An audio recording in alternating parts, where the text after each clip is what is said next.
Fala, molecada, e aí, como vocês estão? Estão de boas? Estão aí estudando para o vestibular? Vamos lá, vamos continuar as nossas aulas, né? Continuar a nossa aulinha de física aí. Hoje eu estou fazendo um pouquinho diferente, vou fazer pelo PowerPoint, porque tem muitas imagens, muitos esquemas, então achei melhor fazer aqui, não ia caber na minha lousinha pequenininha aqui do meu escritório. Então vamos fazer hoje pelo PowerPoint para vocês conseguirem ver melhor os efeitos. E também eu não desenho muito bem, então acho melhor fazer por aqui mesmo. Mas depois a gente vai fazer exercícios na lousa, como de costume, beleza? Então vamos lá. Hoje o nosso conteúdo vai ser magnetismo, mas basicamente falando sobre ímãs, né? Então, o que eu tenho aqui? Eu tenho um ímã, né? Esse daqui é um ímã. E o interessante é que nessa foto aqui, ele jogou um negócio chamado limalha de ferro, ou também conhecido como pó de ferro. Você pega o ferro lá, raspa ele, né, num triturador ou numa serra, quando você vai serrar ferros, solta esse pozinho, né? E jogaram em cima do ímã. E aí aconteceu o quê? Ficou parecendo um cabelo, assim, né? Um cabelo espetado. Esse daqui é um dos fenômenos que acontecem quando você joga o pó de ferro em cima de um ímã. Aparece esse negócio aqui, que eu já vou explicar o porquê, tá? E antes de a gente começar a falar sobre as propriedades do ímã, eu vou contar um pouquinho de história para vocês. O ímã ele foi descoberto há muitos anos atrás, lá num lugar perto da Grécia chamado Magnésia. Hoje não existe mais por esse nome, tá? Os pastores que pastoreavam naquela época usavam um cajado de madeira com uma ponta de ferro. E aí, quando eles chegavam com aquele cajado, com a ponta de ferro, perto de uma rocha, eles percebiam, umas certas rochas, eles percebiam que a ponta era atraída por algumas rochas e outras não. E aí eles foram tirando, quebravam as rochas e percebiam que tinha um certo tipo de material, que foi depois colocado o nome de magnetita, que atraía muito forte o ferro, e materiais ferrosos que possuíam ferro na sua liga metálica, tá? Então aí descobriu-se o ímã, tá? Eu já vou explicar a composição desse material, dessa magnetita, tá? Então ela começa por aí. Então vamos lá, vamos entender as propriedades dos ímãs. Então vamos para o próximo slide aí. Então, primeiramente, nós vamos falar sobre os polos dos ímãs. Bem, continuando então, nós temos aqui, vamos falar agora sobre as características do ímã, tá? Então, o ímã ele é dividido em dois polos, o polo sul e o polo norte, tá? Isso daí é característico, todos os ímãs, tá? Ele pode ser ímãs naturais, como a magnetita, como ímãs fabricados pelo homem, como eletroímãs, que a gente vai falar deles mais para frente, tá? Todos eles possuem um polo norte e um polo sul, ok? Aí aqui é feito um pequeno esquema do seguinte: você pega um ímã normal aí em forma de barra e você coloca ele pendurado pelo seu centro, bonitinho aqui, no teto de algum lugar, assim. Você prende ele e deixa ele solto, tá? Ele fica bonitinho, niveladinho na horizontal. O que vai acontecer? Esse ímã ele vai girar e vai parar numa certa posição. Se você pegar e tirar ele dessa posição e soltá-lo, ele vai voltar novamente a esta mesma posição. Por quê? Porque ele vai, o norte dele, o polo norte do nosso ímã, ele vai apontar para o norte geográfico do nosso planeta. E o sul do nosso ímã, ele aponta para o sul geográfico do nosso planeta. Então, todo o ímã, ele mostra, quando colocado desse jeito, se você colocar o ímã em cima de uma mesa ou de alguma superfície que tem atrito, isso não vai acontecer, obviamente, porque a força magnética não é tão forte para conseguir fazer ele se movimentar. Mas se você fazer desse jeito ou dentro de um barquinho de papel na água, vai acontecer esse fenômeno, tá? Então, depois eu vou explicar melhor por que isso acontece, tá? Então, só para vocês saberem, então, o nosso ímã tem o polo norte e o polo sul, e acontece esse fenômeno interessante. Então, vamos dar continuidade. Por que acontece esse fenômeno? Primeiramente, a gente tem que saber o seguinte: vocês sabem que dependendo do jeito, se você tem dois ímãs, dependendo do jeito que você coloca eles, um perto do outro, vai acontecer atração e repulsão. A regra é o seguinte: os opostos se atraem e os iguais se repelem. Ou seja, polos que são iguais, que nem aqui, ó, o primeiro desenho aqui, eu tenho um ímã vindo com o polo norte, perto do polo norte do segundo ímã. O que acontece? Esses dois polos se repelem, porque eles são iguais. Então, o que acontece com esse ímã? Ele rotaciona, ele vem nessa direção aqui, ele é repelido. A mesma coisa acontece se eu vir com um ímã com o polo sul perto do polo sul do ímã que está pendurado. Ele vai ser repelido, ele vai rotacionar nessa direção.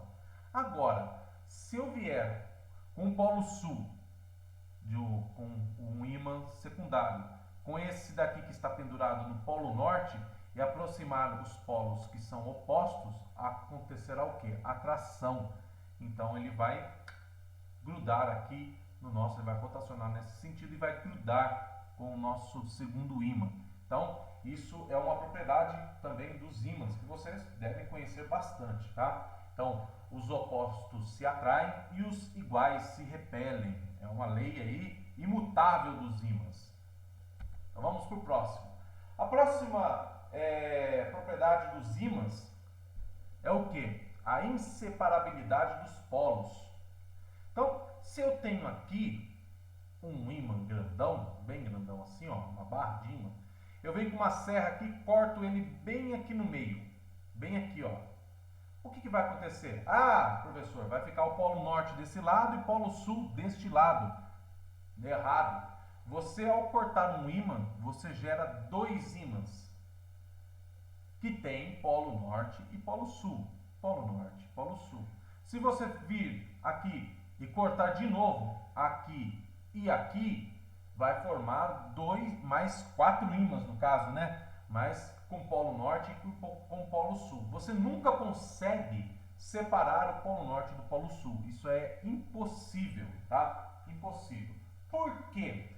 Porque a característica do ímã, a sua magnetização, a sua capacidade aí de gerar campo magnético, ela está ligada à sua estrutura atômica, tá?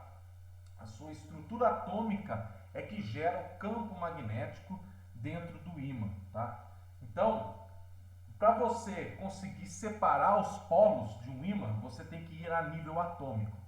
A magnetita, que é o ímã natural, ela é formada por um óxido de ferro, tá? Então, é um átomo de ferro junto com um átomo de oxigênio. E nós sabemos que trata-se de uma molécula, né? De uma molécula polar, ela tem polos. O ferro, ele é positivo e o oxigênio é negativo, tá? Então, quando você coloca muitos óxidos de ferro um pertinho do outro e vai juntando, você forma um corpo ferroso, né? Ou conhecido aí como um ímã. A característica é o seguinte: nesses materiais que são imantados, as partículas, as moléculas de óxido de ferro, elas estão orientadas todas no mesmo sentido. Elas estão todas bonitinhas, uma debaixo da outra, formando um único sentido de posição de moléculas, tá? Nos próximos slides eu consigo explicar isso melhor para vocês, ok? Mas para explicar essa parte de inseparabilidade dos polos é exatamente isso. É porque os polos magnéticos vêm por causa do nível atômico, tá? Não é uma coisa macro, é uma coisa nanoscópia, a escala de angstroms, né? Como se fala. Então, não se dá para separar os polos dos ímãs. Isso daqui cai muito em vestibular, tá? Não esqueçam disso. Bem, outra coisa interessante do ímã é o que? O campo magnético que ele gera ao seu redor. Então aqui eu tenho uma barra de ímã de novo e ao seu redor é formado um campo magnético. No caso de um ímã desse daqui, um ímã retangular, né, um paralelepípedo, né, uma barra, as linhas de campo seguem essa forma. Mas professor, não dá para ver essa linha de campo. Não dá mesmo, ela é invisível. Esse campo magnético ele é invisível. Você só consegue ver se você usar a limalha de ferro, que é o que apareceu no primeiro slide. Deixa eu voltar lá. É o que aconteceu aqui, tá vendo? Quando você joga limalha de ferro em cima de um ímã, acontece isso. O pó de ferro ele fica exatamente em cima das linhas de campo magnético. Então vocês estão vendo que aqui tem uma semelhança, essa figura aqui, essa foto tem uma semelhança com essa imagem aqui. É que lá é 3D e aqui é 2D, né? Mas há uma semelhança. A linha de campo em um ímã acontece o seguinte: ele é um vetor, tá? Ele sai do polo norte e se alinha com o polo sul, tá? Sai do polo norte e vai para o polo sul. São várias linhas de campo. E aqui, bem aqui do meio, ela sai e vai até o infinito. E aqui a mesma coisa, ela vem do infinito e entra no polo sul. Então sai do norte e entra no sul. Isso é uma lei também, tá, gente? É uma coisa que não se altera. E forma esse desenho, um tanto quanto oval aí, elíptico, tem essa formação.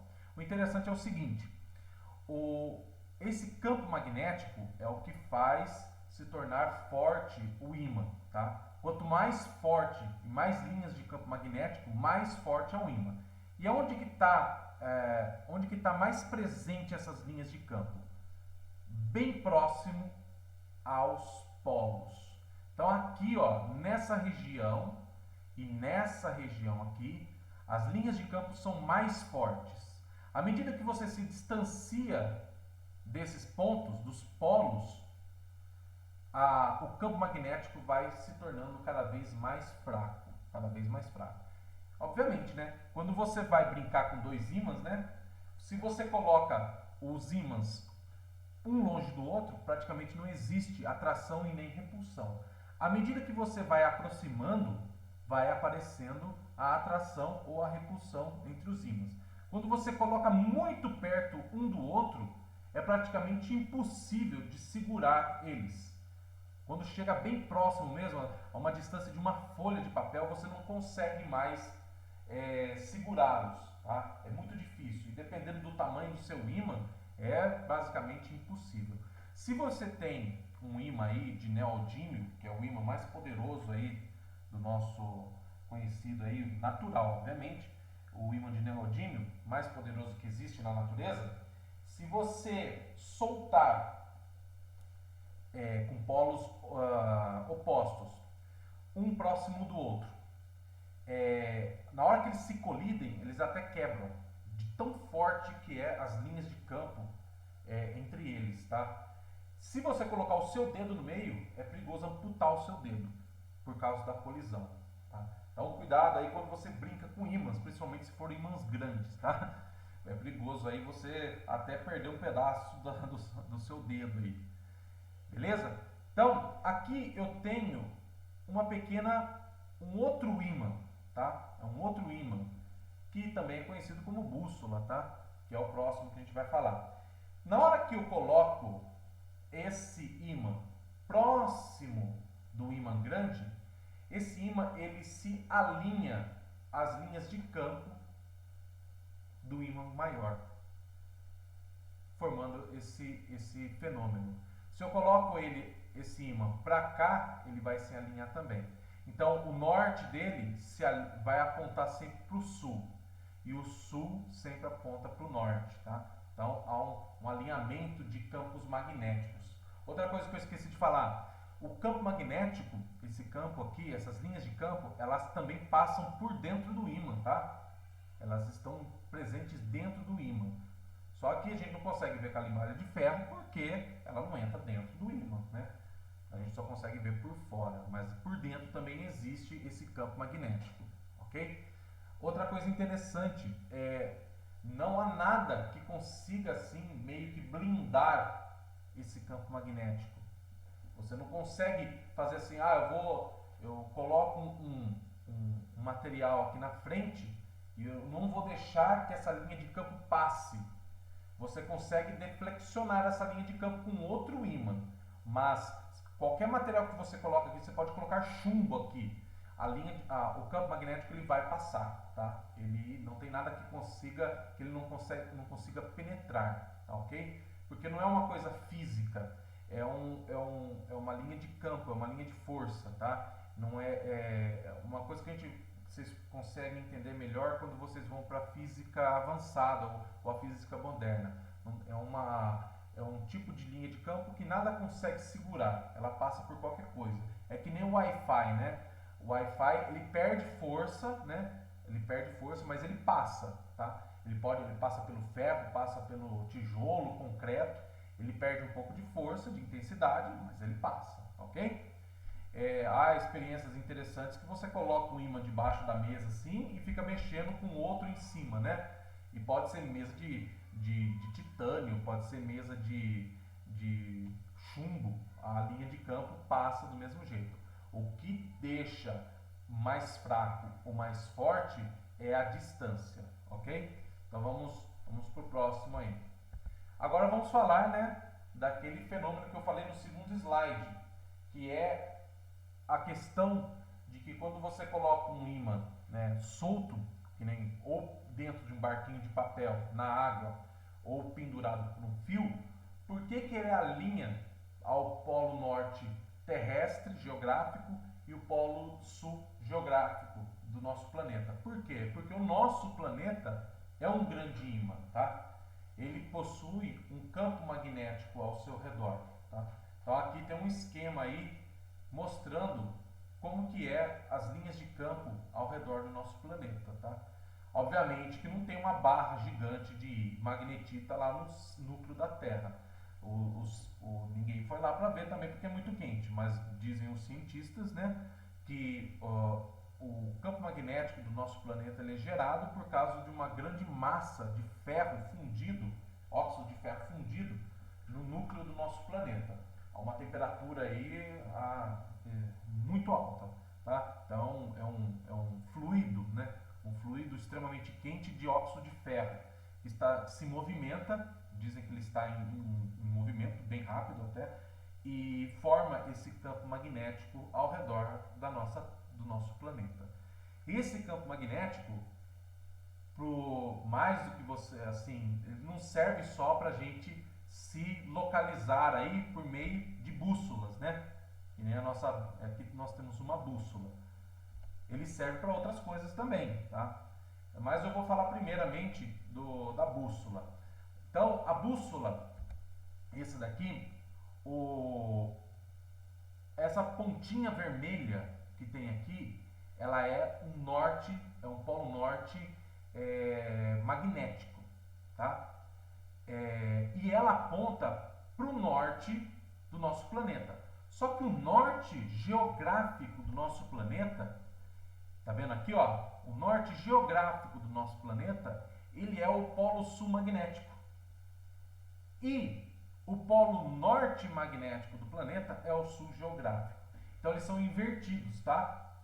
Eles são invertidos. O norte geográfico com o norte magnético. Então é outra coisa que também é bastante serve muito de pegadinha nos vestibulares, prestem atenção, ok? Então toda vez que você pega a sua bússola, aquela pontinha vermelha é o norte é o norte magnético do seu ímã, né? Da sua bússola. E ele aponta para o sul magnético da Terra, que é o norte geográfico, ok? Então, sempre a bússola que você tem muito em relógios, alguns canivetes, algumas malas, eu tenho uma mala de viagem, tem uma pequena bússola, tá? Ela sempre vai apontar para o norte. E aí você consegue, né, se direcionar aí pela posição geográfica do nosso planeta. Muitos animais, como as aves, né, como pombos, algumas aves migratórias, elas também usam o campo magnético terrestre para se orientar. Vocês acham que aquelas aves que moram lá nos Estados Unidos, e quando chega o inverno lá, elas migram para o sul, aqui, né, para os nossos lados aqui, elas vêm porque elas sabem o caminho? Não, elas vêm orientadas pelo campo magnético do nosso planeta. Então, a pomba também, ela marca lugares da onde ela vive, né? E como pontos magnéticos geográficos, né? Do planeta. Por isso que se usava muito antigamente, né? Hoje não, mas antigamente se usava muito o pombo-correio, porque o pombo-correio ele sabia exatamente o lugar de onde ele saía e para onde ele ia e depois para ele voltar. Então, o pombo ele se localiza também pelo campo magnético da Terra. Outra coisa, o campo magnético do nosso planeta, da Terra, ele blinda de radiações que vêm de fora do nosso universo, principalmente do Sol, tá? Muita radiação que vem do nosso querido astro-rei, né, do Sol, ela é extremamente nociva para os seres vivos, tá? São radiações ionizantes que podem causar câncer, matar assim em questão de poucos dias. Então, esse tipo de radiação, quando ela chega próximo do campo magnético do nosso planeta, ela é desviada. Ela é desviada, tá? Só que tem alguns lugares que essa radiação consegue entrar um pouco, que é os polos norte e polo sul, onde as linhas de campo não são tão fechadinhas como aqui. Aqui ela é bem fechadinha. Obviamente que a gente está numa imagem 2D, né? Mas numa imagem 3D, se vocês conseguirem abstrair um pouco, essa parte aqui, a parte aí mais perto do Equador, ela é bem fechadinha, as linhas de campo são bem uma paralela com a outra. Mas aqui, próximo do Polo Norte e do Polo Sul, elas não são bem fechadas. Aí um pouco de radiação, ela entra. E aí forma um fenômeno bem conhecido aí, para quem assistiu a Frozen aí, conhecido como a aurora boreal, né? A aurora boreal e a aurora austral, que são aquelas faixas luminosas que aparecem no céu, principalmente à noite, né? Quando o sol não está brilhando. Então, aquele fenômeno, ele exatamente acontece por causa da radiação do sol que entra dentro da atmosfera, ioniza as moléculas do ar e emite luz, tá? Então, se você quer tomar sol, não vá tomar sol perto dos polos aí. Se bem que você não vai conseguir ficar sem roupa porque é muito frio. Continuando então. Lembra que eu ia falar um pouquinho para vocês lá sobre a questão microscópica do ímã? É exatamente isso. Outra propriedade do ímã é que se você tem um ímã natural, que é a magnetita consegue imantar, ou seja, consegue transformar em um ímã outros materiais ferromagnéticos, né? Que é, no caso aí, o mais comum, o ferro. Então, o ferro, eu vou dar um exemplo aqui. O ferro, uma barra de ferro, ele é assim. Ele tem várias moléculas de óxido de ferro, várias moléculas, que no caso aqui são pequenos ímãs, né? E tem o polo norte e o polo sul, aquilo que eu falei, né? O oxigênio ele é negativo, o ferro ele é positivo ele é um imãzinho em escala molecular, tá? Só que, naturalmente, eles não estão ordenados. Eles estão meio que cada um apontando para um lado, essas moléculas. Agora, a magnetita, ela é assim, ó. O ímã natural, todos os seus óxidos de ferros aí, toda a sua liga metálica, todos os seus ímãs moleculares apontam todos para um único lugar. Então eles estão alinhadinhos. Olha que bonitinho. Então formam um ímãzão grandão assim, ó. Quando todos eles estão alinhados, formam um ímã grandão. Se eu pego um ímã grandão desse e passo próximo de um ferro como esse, fisicamente, ou seja, usando uma força, obviamente uma força magnética, mas você consegue mexer mecanicamente com as moléculas deste pedaço de ferro e alinhá-las de modo que ela se torna assim, todas ordenadinhas, bonitinhas, uma na frente da outra, apontando todas para o mesmo lugar. E aí o seu pedaço de ferro se torna um ímã também. E pode ter as mesmas propriedades de um ímã natural, como a magnetita, como o neodímio, tá? Só que assim, depois de muito tempo, depois de algum tempo, ela perde essa propriedade e volta a ficar assim. Ela perde a sua imantação. Para você deixar ela definitiva, você tem que imantá-la muito bem. Então, você pega o ímã grandão aí, o ímã natural, você tem que passar várias vezes, várias vezes, tá? Um lugar que vocês devem, não sei, eu tenho ferramentas, né? Então, isso é muito comum em ferramentas, principalmente em chave de fenda e chave Phillips. Não sei se vocês já perceberam, mas a ponta da chave de fenda, ela é imantada, tá? Então, na hora que você tira o parafuso fica grudadinho, né? Porque o parafuso ele é feito de ferro, né? Ele fica grudado na ponta da sua chave, né?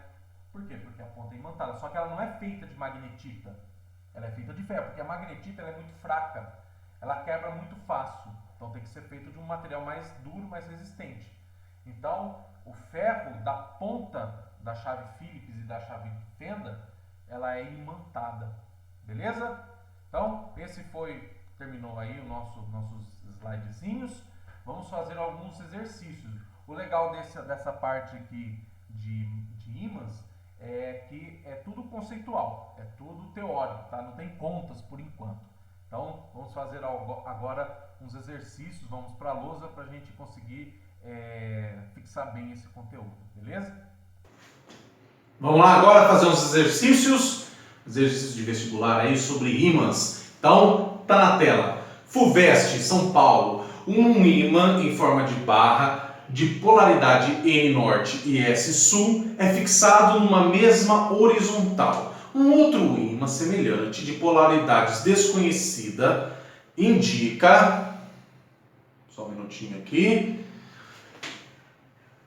polaridade desconhecida indicada por A e T, quando colocado na posição mostrada na figura 1, é repelido para a direita. Então tá aí a imagem.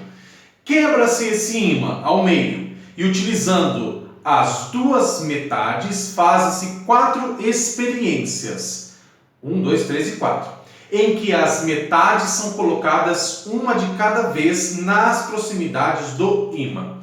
Então, tem aí a experiência 1, né? Tá aí a figura, a experiência 2, indicado, e daí continua. Indicado por nada a ausência de atração ou repulsão da parte testada, os resultados das 4 experiências são, respectivamente. Então, aí tem a letra A, B, C, D e E. Voltando aqui para mim, então, eu já coloquei aqui, tá? Os nossos. Vamos, o primeiro, o ímã bonitinho aqui, né, inteiro, depois ele quebrado, experiência 1 e experiência 2, tá? Então agora, o que nós vamos fazer? Nós vamos primeiramente descobrir quais são os polos deste ímã aqui, para a gente conseguir resolver o nosso problema. Esse daqui está fixo, né, norte e sul, e ele falou assim que teve repulsão. ele está sendo repelido para a minha direita, para cá então, tá? Então tem uma força empurrando ele para a minha direita. Se ele está sendo repelido, quer dizer que os polos aqui são iguais, são idênticos, tá? Os iguais se repelem, os opostos se atraem. Portanto, aqui é sul e aqui é norte.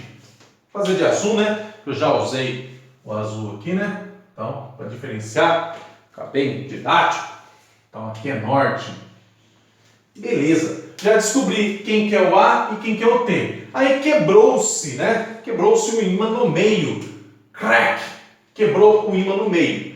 Se ele quebrou o ímã no meio, então, esse ímã aqui, que tem essa parte aqui, A, que vai ser a minha experiência 1, essa parte aqui, essa ponta aqui, ela é sul, e essa ponta aqui, ó, que foi quebrada, é norte. Por quê? Porque não tem separabilidade de polos. Se eu quebro o ímã no meio, formam outros dois ímãs que tem o polo norte e o polo sul.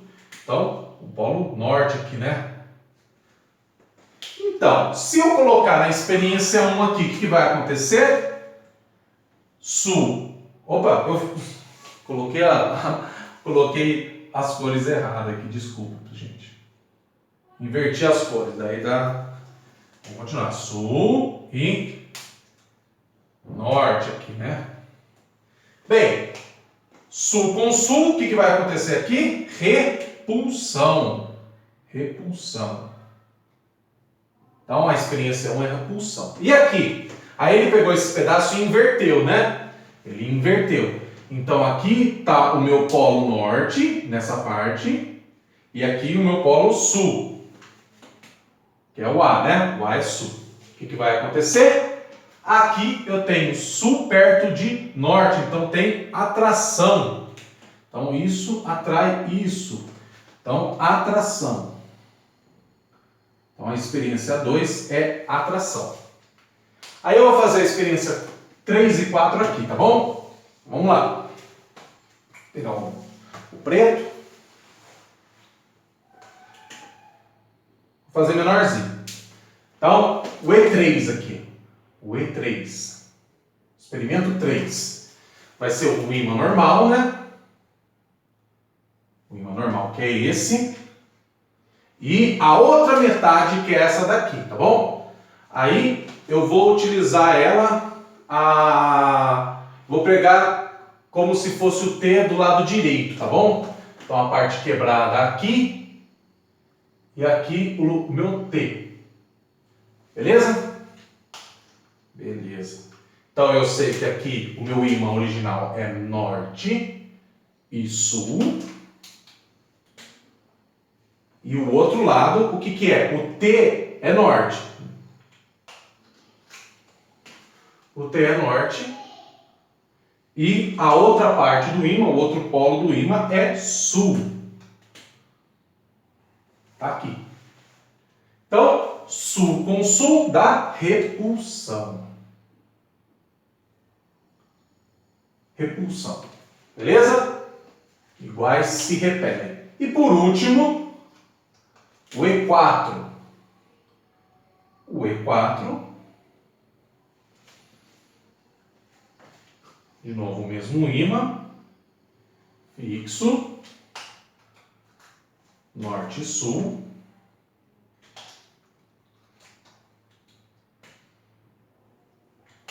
E agora eu vou inverter esse daqui. Vou pôr a parte reta e a parte quebrada aqui.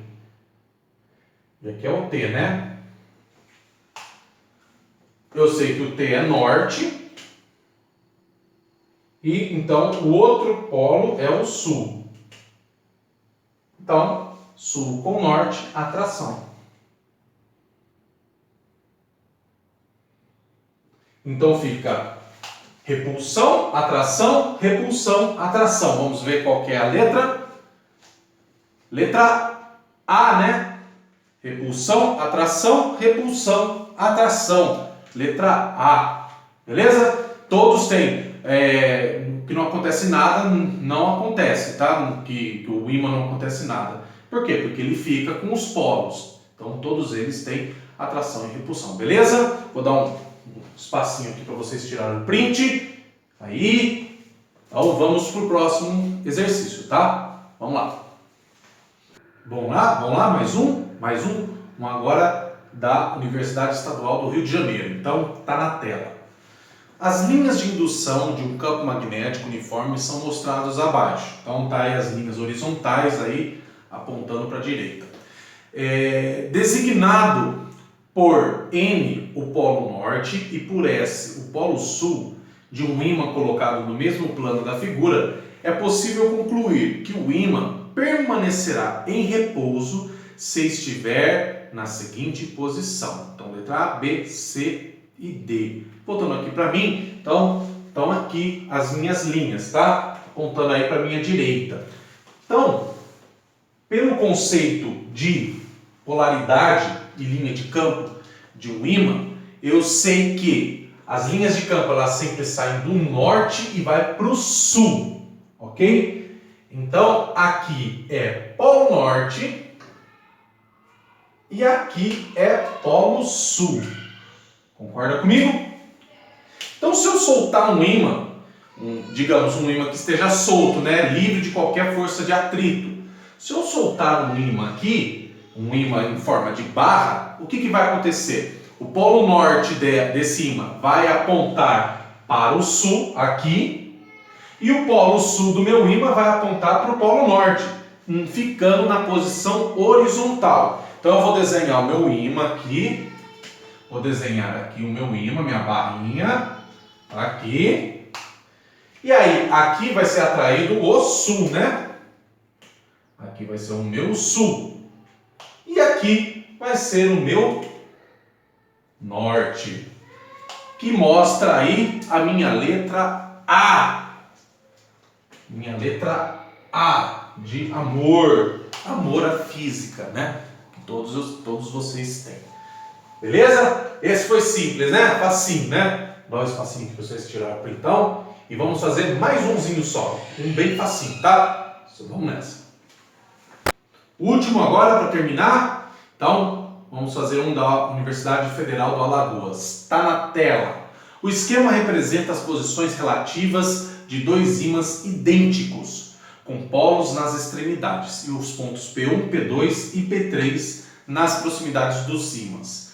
Então tá aí o desenho, né? O esqueminha. Considerando somente os pontos P1, P2 e P3, o campo magnético gerado por esses ímãs pode ser nulo. Letra A, somente no ponto 1. Letra B, somente no ponto 2. Letra C, somente no ponto 3. Letra D, somente nos pontos 1 e 2. E letra E, em P1, P2 e P3. Voltando aqui para mim, então, tá aqui o esquema. Eles são ímãs idênticos. E para acontecer o quê? Nulidade de campo magnético. O campo magnético é um vetor, ok? Vocês concordam comigo? Então, para ter nulidade de vetores, você tem que ter, eles como são ímãs idênticos, você tem que ter um vetor apontando para cá, né? Um ponto, e digamos que aqui seja o ponto, e o outro vetor apontando para cá, da mesma forma, tá? Iguais, idênticos, tá? Quando eles são idênticos, um anula o outro. É a mesma coisa se eu tivesse duas pessoas me puxando, uma para esse lado e outra para esse lado. Uma aqui com 5 newtons e aqui com outros 5 newtons, né? O que ia acontecer comigo? Nada. Além de doer meus braços, eu não ia sair do lugar. Uma força anula a outra, tá bom? Então, digamos, nós temos duas situações aqui, em que os polos vão, para ter essa nulidade, os polos têm que ser iguais aqui, tá? Eles têm que ser iguais, idênticos. Então, ou você tem o polo sul e o polo sul aqui, ou o polo norte. Dá na mesma, tá? Tanto faz. Então, para ter a nulidade, os vetores têm que ser iguais. Para ser igual, o campo magnético ele depende da distância. Quanto mais distante, mais fraco. o campo magnético. Quanto mais próximo, mais forte.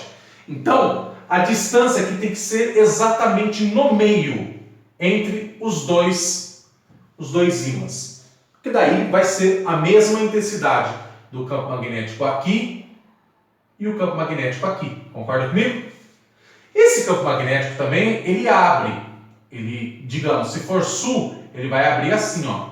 Para cá, para cá, para cá e para cá. Concorda comigo? Mas vai ter campo magnético aqui também.